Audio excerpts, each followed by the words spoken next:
समाधान। नमस्कार, आदाब, सत श्री अकाल मित्रों, स्वागत है आप सभी का समाधान कार्यक्रम में। यदि मैं आपसे पूछूं कि आप कितना किलो वजन उठा सकते हैं, तो आप कहेंगे कि 20, 25, 50 या 100 किलो तक आप कहेंगे कि हम उठा सकते हैं। एक सत्य घटना मैं आपके सामने रखना चाहता हूं। एक महिला अपने घर में किचन में कार्य कर रही थीं। उनका 3 साल का बेटा बाहर खेल रहा था। अचानक बच्चे के जोर से चीखने की आवाज आई और साथ ही एक भारी वाहन के भी पलटने की आवाज बहुत जोर से सुनाई दी। महिला भागते हुए बाहर आए। उसने देखा कि एक भारी वाहन जिसका वजन कम से कम 250 से 300 किलो रहा होगा, उसके बच्चे के ऊपर आ गया है। लेकिन बच्चा पूरी तरह सुरक्षित है। लेकिन यदि वाहन को उठाया नहीं जाता तो बच्चे की जान जा सकती है। आमतौर पे ऐसे में ड्राइवर तो भाग ही जाता है। आसपास कोई भी नहीं था। महिला क्या करेगी? एक महिला जिसे हम अबला कहते हैं। और यदि आज मैं आपसे पूछता हूं कि आप कितना किलो वजन उठाते हैं, आप हमेशा कहेंगे कि 20-25, इससे ज़्यादा शायद आप नहीं कहेंगी। लेकिन आश्चर्य होगा आपको कि उस महिला ने उस भारी वाहन को तब तक उठाकर रखा जब तक कि उसका बच्चा उस वाहन के नीचे से सुरक्षित बाहर नहीं आ गया। कहाँ से आई ये शक्ति? वास्तव में हमारे अंदर बहुत सारी शक्तियां निहित हैं, लेकिन हम उसे जागृत नहीं कर पा रहे हैं, हम उसे यूज नहीं कर पा रहे हैं। यदि इन शक्तियों को हम यूज करें तो शायद हमारे पास कोई समस्या रहेगी ही नहीं। इसीलिए हम मेडिटेशन की चर्चा कर रहे हैं, क्योंकि मेडिटेशन ही एक ऐसा साधन है जिसके द्वारा हम अपनी आंतरिक शक्तियों को जागृत कर सकते हैं। तो आइए इस सुंदर चर्चा की, इस सुंदर बात के साथ प्राता जी के साथ इस चर्चा को आगे बढ़ाते हैं और उनका अभिनंदन करते हैं। प्राता जी, आपका बहुत बहुत स्वागत है। शुक्रिया। जब कभी हम मेडिटेशन की बात करते हैं प्राता जी, तो कई बार ऐसी आश्चर्यजनक घटनाएं सुनने को मिलती हैं जिसके बारे में लगता है कि सचमुच इतनी शक्तियां हमारे पास हैं, लेकिन हम उसे यूज़ नहीं कर पा रहे हैं। कैसे हम उन शक्तियों को यूज़ करें, यही चर्चा वास्तव मेडिटेशन के साथ साथ हम आपके साथ कर रहे हैं। हाँ, एक बहुत अच्छा अनुभव कल मेरे पास आया जी। कोई बहन मेरे पास आई, तो उस पे ऐसा तांत्रिक प्रयोग लोगों ने कराया जिसे सुन के मुझे भी आश्चर्य हुआ। 3 बार मारक मंत्र का उस पर प्रयोग किया। मारक मंत्र को मूठ कहते हैं लोग, और इससे कोई भी बच नहीं पाता। अगर बच जाए तो ये मूठ सीधी मारने वाले पे चली जाती है, मतलब खाली नहीं जाती। खाली नहीं जाती। 3 बार कराया। तीसरी बार उसे हुआ कोई उसका गला दबा रहा और सेकंड में वो समाप्त हो गया। उसको कोई हानि नहीं हुई। तो जो कराने वाले थे वो पड़ोस के ही थे लोग, जो उनसे चिढ़ते थे। वो अपने गुरु के पास पहुंचे जिससे करा रहे थे, कहा गुरुदेव ये 3 बार मारक मंत्र आपका फेल हो गया। उसने कहा भाई मैं कुछ नहीं कर सकता, उसकी सुरक्षा तो कोई बड़ी शक्ति कर रही है। मुझे उसके चारों ओर कोई सफेद व्यक्ति घूमता हुआ नजर आता है, मैं कुछ नहीं कर पाया हूँ। हम समझ गए परमात्म शक्ति उसके साथ काम कर रही थी।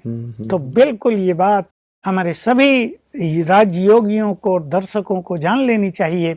जिसे भगवान साथ दे रहा हो, जिसके साथ ईश्वरीय सत्ता हो, ये मारक मंत्र, ये मूठ, ये तंत्र मंत्र तो पाई पैसे की चीजें हैं। बहुत ज्यादा नशे में आ जाएं सभी। मैं मास्टर सर्वशक्तिवान हूँ, परमात्म शक्तियाँ हमारे पास हैं, हमें डरने की कहीं कोई जरूरत नहीं है। तंत्र मंत्र तो बच्चों का खेल है। मेरे पास बहुत कहानियां आती हैं, तंत्र मंत्र फेल होते दिखाई देते हैं।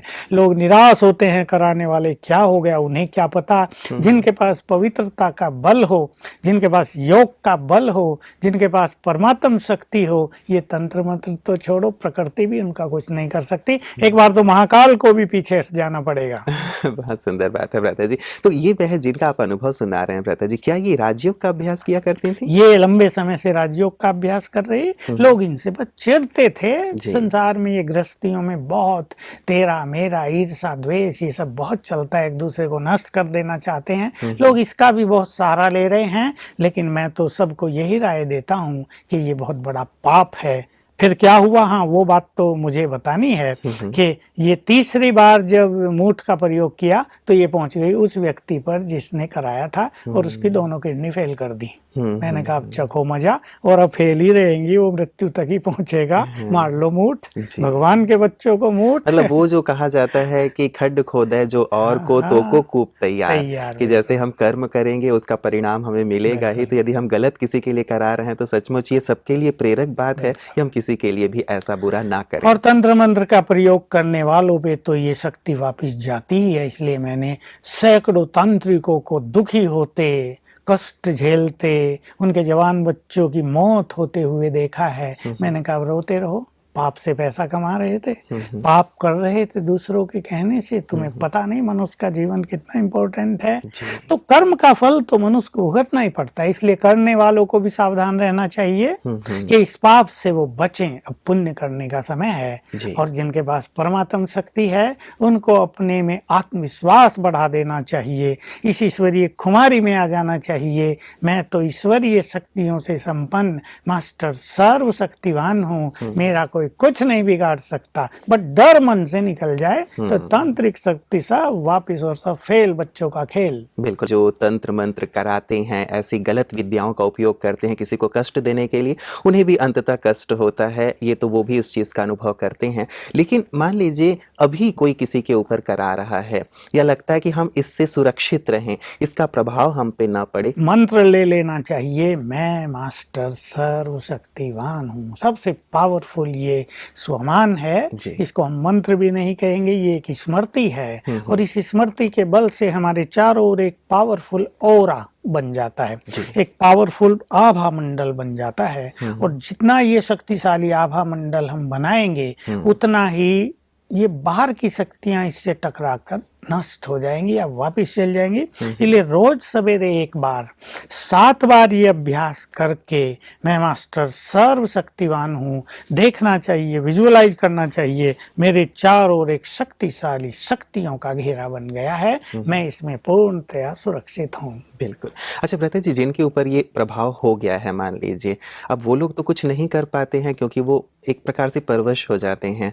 अब उनके घर वाले या उनके परिजन इस बात से चिंतित रहते हैं कि कैसे इन्हें ठीक किया जाए, तो क्या उनके लिए भी कुछ किया जा सकता है? उनके लिए भी दूसरे लोग भी योग अभ्यास कर सकते हैं, उन्हें चार्ज किया हुआ पानी पिला सकते हैं। और वो भी अगर करें, मैं मास्टर सर्वशक्तिवान हूँ, कुछ दिन 108 बार रोज इसका अभ्यास कर लें तो वो असर समाप्त हो जाए। चूंकि बात निकल पड़ी है तो मैं चर्चा कर रहा हूँ कि एक अभी बीए फाइनल की है जो हमारी बहन है, उनके परिजनों ने ये फ़ोन किया था कि इस बच्ची के ऊपर 2-3 दिन मतलब ऐसा प्रभाव रहता है, फिर ये नॉर्मल हो जाती है, 2-3 दिन ऐसा प्रभाव, तो वो कई बार ये मतलब अपने होश में नहीं रहती, कहती है कि मुझे जला दिया गया था, मुझे इस प्रकार से मारा गया था, अब मैं बदला लूँगी, आदि आदि इत्यादि, और वो अपने होश में नहीं रहती है, फिर नॉर्मल हो जाती है। तो परिवार वाले परेशान हैं कि इसका क्या किया जाए, मतलब क्या है ये, कोई हवा है या कोई इसकी मानसिक परेशानी है, वो इस चीज को समझ नहीं पा रहे हैं। कोई ऐसी आत्मा जो जिसके साथ ऐसी घटनाएं हुई हैं वो इसके पास आ जाती है, इसके द्वारा वो कहलाती है। तो इसमें भी योग अभ्यास, उस आत्मा की मुक्ति के लिए अगर 21 दिन योग अभ्यास कर लिया जाए 2 स्वमान के साथ, मैं मास्टर सर्वशक्तिवान हूँ और मास्टर मुक्तिदाता हूँ, तो वो भी इफेक्ट समाप्त हो जाए। क्योंकि ये इफेक्ट प्राय अमावस के आसपास हुआ करते हैं लोगों को। उस टाइम पहले से ही इसको ये अभ्यास करा दिया जाए, मैं मास्टर सर्वशक्तिवान हूँ। अगर लगता है अमावस से 1 दिन पहले होता है तो उसे 1 दिन पहले से ये अभ्यास 108 बार सारे दिन में कर लें और साथ में संकल्प भी करें, अब ये इफेक्ट मुझ पर होगा ही नहीं। साथ में हमारे पास बैज पहनते हैं ना हम सब छोटा, तो वो अपने बैज को राइट हैंड में लेवे और 21 बार संकल्प करे, मैं मास्टर सर्वशक्तिवान हूँ, तो ये बैज चार्ज हो गया और इस बैज को पहन ले रात दिन, बस फिर कोई भी ऐसा प्रभाव उस पर नहीं होगा। हम लगातार चर्चा कर रहे हैं कि यदि मेडिटेशन लगातार करते रहें और अच्छा अभ्यास हो, तो आपने सुंदर अनुभव सुनाया कि चाहे कितने भी बड़े तंत्र मंत्र का प्रयोग हो या बुरी दृष्टि वाले लोग हों, लेकिन उसका प्रभाव नहीं पड़ता। एक बात और आई रहता है जी ध्यान में कि लोग कई बार कहते हैं कि इसे नजर लग गई है, तो क्या सचमुच ऐसी नजर लगती है? और कई लोग नजर उतारते भी हैं, तो इसमें कहाँ तक कई लोग अंधविश्वास मानते हैं इस चीज को? मैंने भी देखा, हम भी नहीं मानते थे। मैंने भी देखा किसी को नजर लगे, मैं कहा नजर वजर क्या होती, मैं तो हंसी में कह दिया करता हूँ, जिन पे भगवान की नजर लग गई उन पे मनुष्यों की नजर क्या करेगी। फिर भी देखते हैं उनको सिर दर्द हो रहा, परेशानी हो रही, माता जी ने नजर उतारी, मिर्ची विर्ची जलाई और देखा वो प्रसन्न है, तो मुझे लगा ये कुछ है तो सही भाई, हम इसको जानते नहीं या मानते नहीं क्या है, पर है तो जरूर। तो फिर मैं इसको इस तरह समझा कि दूसरों के पास से बैड एनर्जी जो मनुष्य के पास आ जाती है और किसी तरह से मनुष्य सेंसिटिव है किसी फील्ड में, उसका मन वीक है, तो ऐसों पर दूसरों के बुरे वाइब्रेशंस का, बुरी दृष्टि का प्रभाव पड़ जाता है। तो ये वाइब्रेशंस का इफेक्ट है। इसलिए अगर मास्टर सर्वशक्तिवान का नशा बढ़ा दिया जाए तो ये इफेक्ट भी बहुत समाप्त हो जाएगा। बाकी होता जरूर है, ये मैंने भी अब मानना पड़ा लोगों का देख देख कर कि पहले वो बड़े परेशान थे और 2 मिनट के बाद देखा तो बड़े खुश हो गए हैं। तो लगाए बैड एनर्जी उतर गई। और माताओं का बड़ा, माताएं ये सब जानती हैं। जैसे मान लो किसी को देखा बच्चा बहुत अच्छा है और कोई माता दे, हाय ये बड़ा सुंदर बच्चा है, तो जो हाय की तो लगी नजर और माताएं उतारी तो गई नजर।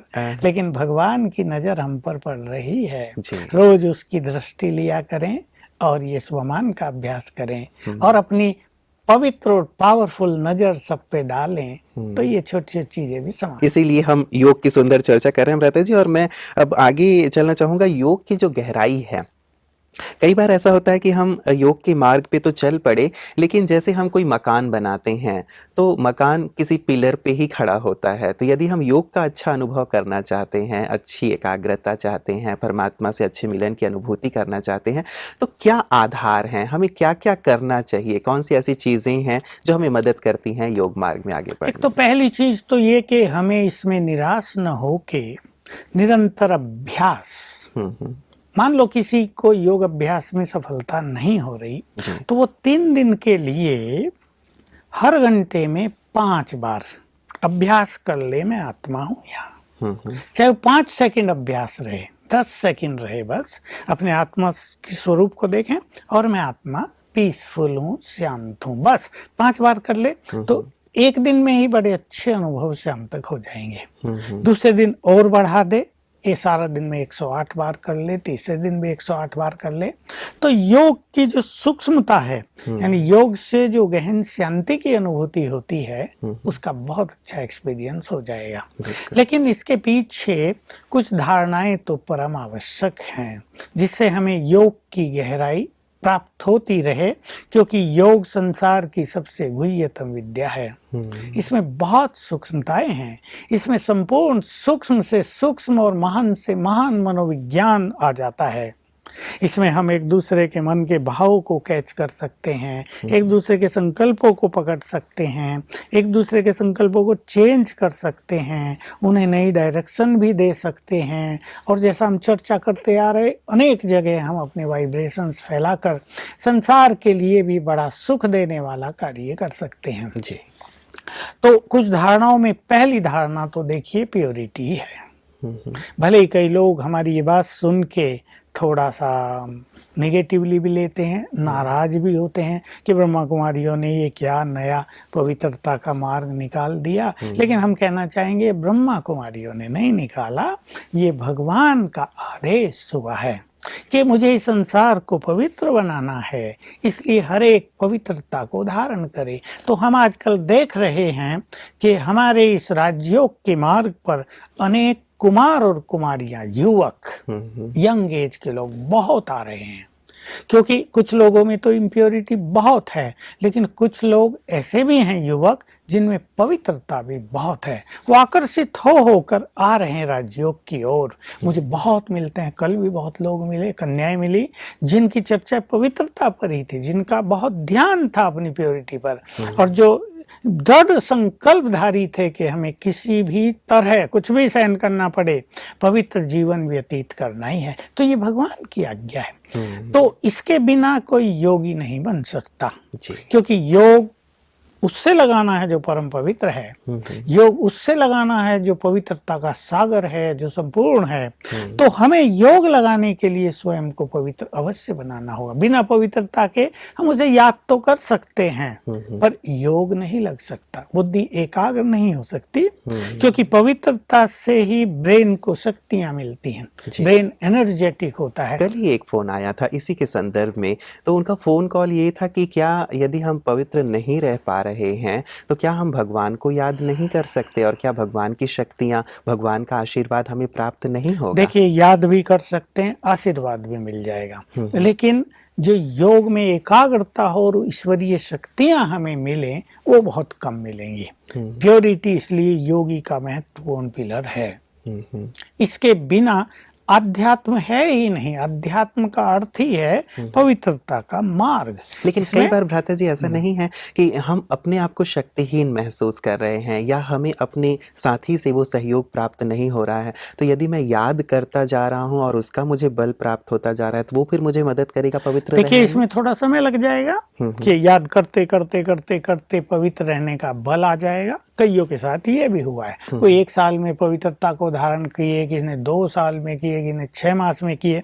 लेकिन शक्तिशाली और महान आत्माएं वही होती हैं जो तत्काल कर लेती हैं। उनके अंदर ये पवित्रता एक बहुत बड़ी शक्ति और वरदान के रूप में काम करने लगता है और इससे बहुत कुछ होने लगता है। बिल्कुल। तो पवित्रता एक आधार हो गया भ्राता जी। इसी प्रकार की और किन्हीं बातों पे हमें दूसरी चीज ध्यान रखने की है पवित्र भोजन। जी। पवित्र भोजन में लहसुन प्याज भी नहीं, बहुत ज्यादा लाल मिर्च भी नहीं, और एक पवित्र और सात्विक वातावरण में बनाया हुआ अन्न, एक पवित्र और सात्विक व्यक्ति के द्वारा बनाया गया अन्न हमारे योग अभ्यास को बहुत सरल कर देता है, हमें सूक्ष्म स्थिति में ले चलता है। तो इसका भी हमें बहुत ध्यान रखना है। लोग ये भी सोचते हैं कि लहसुन प्याज तो दवाइयां हैं, आयुर्वेदिक चीजें हैं, इससे क्या होगा। देखिए इससे मनुष्य की कामुक वृत्तियां उत्तेजित होती हैं और हमें बनना ही पवित्र है, तो हम इन चीजों का सेवन नहीं कर सकते। तो अन्न जैसा अन्न वैसा मन। हम जानते हैं कि देवताओं को अगर हमें भोग लगाना हो तो हम लहसुन प्याज नहीं डालेंगे, हम अंडे का भोग नहीं लगा सकेंगे। देवताओं को भी पवित्र भोग लगाया जाता है। आजकल लोग जो मान्यता हो गई देवियों को बलि चढ़ाने की, ये बिल्कुल गलत परंपरा है।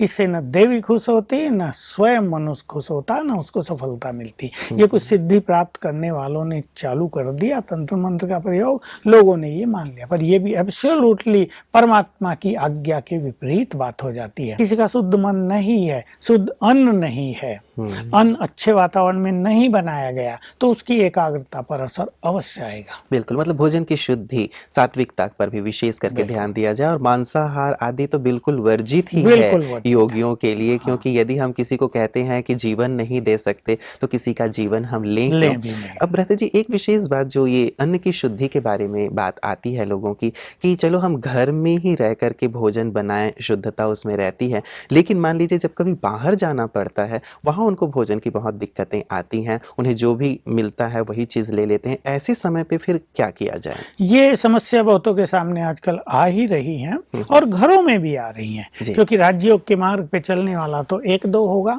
और मान लो बहुत बुजुर्ग व्यक्ति भी है, वो भोजन बना भी नहीं सकता, उसके बच्चे बहू भी अलाउ नहीं करेंगे कि तुम भोजन बनाओ। लोग भी हंसेंगे, बूढ़ा हो गया 80 साल का भोजन बना रहा है। तो इसमें ये है, और घरों में ये है कि 10 लोगों का इकट्ठा परिवार है, एक व्यक्ति ज्ञान मार्ग पर चल रहा है, उसको भी कठिनाई होती है। तो इसमें किसी संघर्ष को हम न सामने लाकर भोजन बने। एक तो भोजन बनाने वालों को सिखाएं भाई अच्छे वाइब्रेशंस में भोजन बनाना है, शुद्ध मन से भोजन बनाना है। ऐसे नहीं लड़ाई झगड़ा भी हो रहा है तो भोजन बन रहा है, टीवी भी देख रहे हैं भोजन बन रहा है, या पर चिंतन तेरा मेरा भी कर रहे हैं और भोजन बन रहा है, उससे भोजन पे निगेटिव इफेक्ट आएगा। लेकिन भोजन भी अच्छे सात्विक वातावरण में बनाए। सभी माताओं को जानना चाहिए वो भोजन जो बहुत प्यार से और भगवान की याद में बनाया जाता है। चलो कोई योग न भी करता हो, भगवान की याद में बनाए कि हम तुम्हारे लिए भोजन बना रहे हैं, तो अच्छे विचार रहेंगे। ऐसा भोजन मनुष्य को बहुत बल देता है। तो जो ऐसा नहीं खा सकते वो भोजन को दृष्टि दें, बहुत अच्छी तरह ही अभ्यास करेंगे। 7 बार अभ्यास कर दें, मैं परम पवित्र आत्मा हूँ, तो आंखों से पवित्र किरणें भोजन में समा जाएंगी और कोई भी इम्प्योर वाइब्रेशंस उसमें होगा वो निकल जाएगा और उस भोजन को हम स्वीकार करें। जी जी। लेकिन यदि घर में भी ऐसे लहसुन प्याज या ऐसे मांसाहार आदि का जब सेवन किया जा रहा हो, ऐसे में जो बर्तन आदि है या उनका जो वाइब्रेशन है वो भी क्या इफेक्ट डालता है भ्राता जी? देखिए ये बहुत सूक्ष्म बात हो गई। अगर किसी को योग साधना में बहुत सूक्ष्मता तक पहुंचना है और भगवान को भी भोग लगाना है तो उसे ये बर्तन यूज नहीं करने होंगे। लेकिन किसी को खुद ही खाना है तो उन भोजन बर्तनों को साफ करके वो अपना भोजन बना सकते हैं, लेकिन भगवान को इसमें भोग नहीं लगाया जा सकता। जी, जी, जी। तो भ्राता जी, ये तो ही 2 बहुत महत्वपूर्ण बातें आपने कही हैं, चाहे वो पवित्रता की बात है, भोजन की बात है। ऐसे ही क्या कुछ अन्य आधार भी हो हाँ, सकते हैं? और भी बहुत सारे आधार हैं। देखिए, हमें सत्संग के द्वारा अपने विचारों को भी बहुत शुद्ध करना चाहिए, क्योंकि एकाग्रता तो विचारों की एकाग्रता ही होगी। अगर मन बहुत भटकता रहा तो एकाग्रता होगी नहीं, योग में आनंद आएगा नहीं। इसलिए रोज ईश्वरीय ज्ञान का श्रवण करना, उसका अध्ययन करना, इसकी बहुत आवश्यकता है। उससे क्या होता है, रोज ही हमारे विचार बदलेंगे, रोज नई नई चीजें हमें मिलेंगी। कोई विकृति हमारे अंदर आ गई हो, कोई बाह्य चीजों का इफेक्ट आ गया हो, उससे भी हम मुक्त हो जाएंगे। तो इस पर भी बहुत ध्यान देना। साथ में सत साहित्य का अध्ययन, जिससे हमारे विचारों की शुद्धि बनी रहे। और एक महत्वपूर्ण बात यह है कि हमें कुछ विशेष गुणों पर बहुत ध्यान देना चाहिए, जैसे अंतर्मुखता। जी। हम बहुत कम बोलेंगे। कई लोग बड़े वाचाल होते हैं, सारा दिन बोलते ही रहते हैं, बिना मतलब भी बोलते रहते हैं। कोई छोटी बात हुई तो बोलते ही रहते हैं, डांटते रहते हैं। ऐसे में मन एकाग्र नहीं होगा। डांट डपट करना, क्रोध करना, ये विकार होंगे तो भी मन एकाग्र नहीं होगा। लक्ष्य केंद्रित हम करें एकाग्रता पर, तो कुछ ऐसे गुण, दूसरों को सुख देने का गुण, दूसरों से अच्छे वचन बोलने का, अपने घर में खुशी का माहौल बनाने का गुण, ये सब गुण हम लाएंगे। सरल चित्त, इजी नेचर बनाने का गुण, ये सब गुण हम अपने जीवन में धारण करेंगे तो हमारी एकाग्रता बहुत अच्छी होगी और उसका इफेक्ट हमारे योग अभ्यास पर बहुत अच्छा होगा। फिर बार बार अभ्यास करने से हमारी अनुभूतियां गहन होती जाएंगी। बहुत सुंदर बात है भ्राता जी, क्योंकि हम कई बार सोचते हैं कि बस हम योग में बैठें और हमारा योग एकदम परफेक्ट हो जाए, बस भगवान की याद में हम टिक जाएं। लेकिन शायद इन आधारों की ओर हम कम ध्यान देते हैं, और जब तक आधार मजबूत नहीं है तो लगता है कि इमारत तो खड़ी हो ही नहीं सकती। आपने सत्संग की बात कही है भ्राता जी, मैं स्पष्टीकरण चाहूंगा, सत्संग अर्थात क्या? देखिए, सत्संग बाहर भी गुरु लोग कराते हैं जी। कथाएं चलती हैं, रामायण की कथा, भागवत की कथा, शिव पुराण चलता है, वो भी अच्छी चीजें हैं। लेकिन उसमें लोग सोते रहते हैं, बात करते रहते हैं, बीड़ी सिगरेट भी पीते रहते हैं, कुछ सुना कुछ नहीं सुना। वहाँ उस तरह का माहौल नहीं होता कि ज्ञान दिया जा रहा हो। हमारे सेवा केंद्रों पर सवेरे ईश्वरीय ज्ञान की क्लास होती है, कहीं 6:30 होती है, कहीं 6 भी होती है, कहीं 5:30 भी होती है। लेट करने वाले 7 बजे भी करते हैं, दिन में भी क्लासेस होती हैं, इवनिंग में भी होती हैं। वहाँ आप क्लास में बैठिए, ईश्वरीय महावाक्य सुनाए जाते हैं, वातावरण में एकदम अलौकिकता रहती है, सबका चित्त एकाग्र होता है। वहां से कुछ लेकर मनुष्य आता है रोज, तो ज्ञान उससे बढ़ता है हमारी बुद्धि में। बिल्कुल। और भ्राता जी, क्या सत्संग का एक भाव ये भी है कि हम अपने संग का भी ध्यान रखें, क्योंकि कहा जाता है कि a man is known by the company he और सी कीप्स। तो जब संग में हम रहते हैं तो संग का भी शायद बहुत ज्यादा इफेक्ट हमारे ऊपर पड़ता है। बिल्कुल, बहुत ज्यादा, क्या संपूर्ण रूप से पड़ता ही है, क्योंकि फ्रेंड सर्किल कईयों का ऐसा होता है, वो सारा दिन गपशप करेंगे, कभी पॉलिटिक्स की बात कर रहे हैं, कभी कुछ केस आ गए अखबारों में उनकी चर्चा कर रहे हैं, कभी कुछ और व्यर्थ की बातें तेरी मेरी में लगे हुए हैं। उससे मनुष्य का मन डाइवर्ट होता है। फिर कुछ ऐसे संगी साथी मिल जाते हैं, कोई स्मोकिंग कर रहे हैं, कोई स्मैक ले रहे हैं। अरे पढ़ के क्या करोगे, देख लिया, तुम्हें कौन सा लाट साहब बनना है, चलो चलो पिक्चर देख इसका भी आनंद लेके इसका भी आनंद, ये सब क्या है, ये पीछे देखा जाएगा, जा रहे पिक्चर्स देखने, क्रिकेट चले, छोड़ो चलो गेम देखते हैं या खेलते हैं। ये संग भी जो मनुष्य को बुराइयां सिखा दे, जो कुरीतियों में डाल दे, जो उनके मन को निगेटिविटी की ओर डाइवर्ट कर दे, ऐसे संग को भी छोड़ देना ही एक योग अभ्यासी के लिए बहुत बड़ी चीज और परम आवश्यक होता है। बिल्कुल बिल्कुल, बहुत सुंदर भ्राता जी, आपने पूरे आधार स्पष्ट किए हैं। और मुझे लगता है कि जो योग के मार्ग में आप चलने के इच्छुक हैं, उन्हें इस पर जरूर चिंतन करना चाहिए कि पवित्रता कितना इम्पोर्टेंट है, शुद्ध भोजन कितना इम्पोर्टेंट है, या सत्संग, एक तो क्लास भी सुनना, जो अच्छी बातें सुनाई जा रही हैं वो, और साथ ही अपने संग का भी ध्यान रखना, और दिव्य गुणों की भी आपने बहुत सुंदर चर्चा की है भ्राता जी। बहुत बहुत आपका शुक्रिया, आपने बहुत सारी चीज़ें आप सभी को दी हैं। मुझे लगता है सारे दिन सभी बहुत गहराई से इस पर चिंतन करेंगे, ताकि आगे जब हम योग के मार्ग पे बढ़ें तो उन सबको बहुत मदद मिले। आपका बहुत बहुत शुक्रिया। मित्रों, कहा जाता है, संग की बात भ्राता जी कह रहे थे तो मुझे एक बात याद आ रही थी। एक पानी का बूंद जब सागर में गिरता है तो उसका अस्तित्व समाप्त हो जाता है, वही बूंद जब किसी सांप के मुख में गिरता है तो वो विष का रूप ले लेता है, और वही बूंद जब किसी सीप में जाता है, गिरता है, तो वो मोती बन जाता है। पानी का बूंद एक ही है, लेकिन अलग अलग स्थानों पे जाने से उसका अस्तित्व कहीं नष्ट हो गया, कहीं वो विष बन गया, और कहीं पे वो मोती बन गया। हमें भी ध्यान रखना है कि यदि हमें अच्छा साधक बनना है, अच्छा योगी बनना है, अच्छा इंसान बनना है, तो हमें भी संग का जरूर ध्यान रखना है। तो इन आधारों पर आप सुंदर विचार कीजिएगा, ताकि योग के मार्ग पे आप सहज रूप से चल सकें, आगे बढ़ सकें। आज के लिए इतना ही, दीजिए इजाजत। नमस्कार।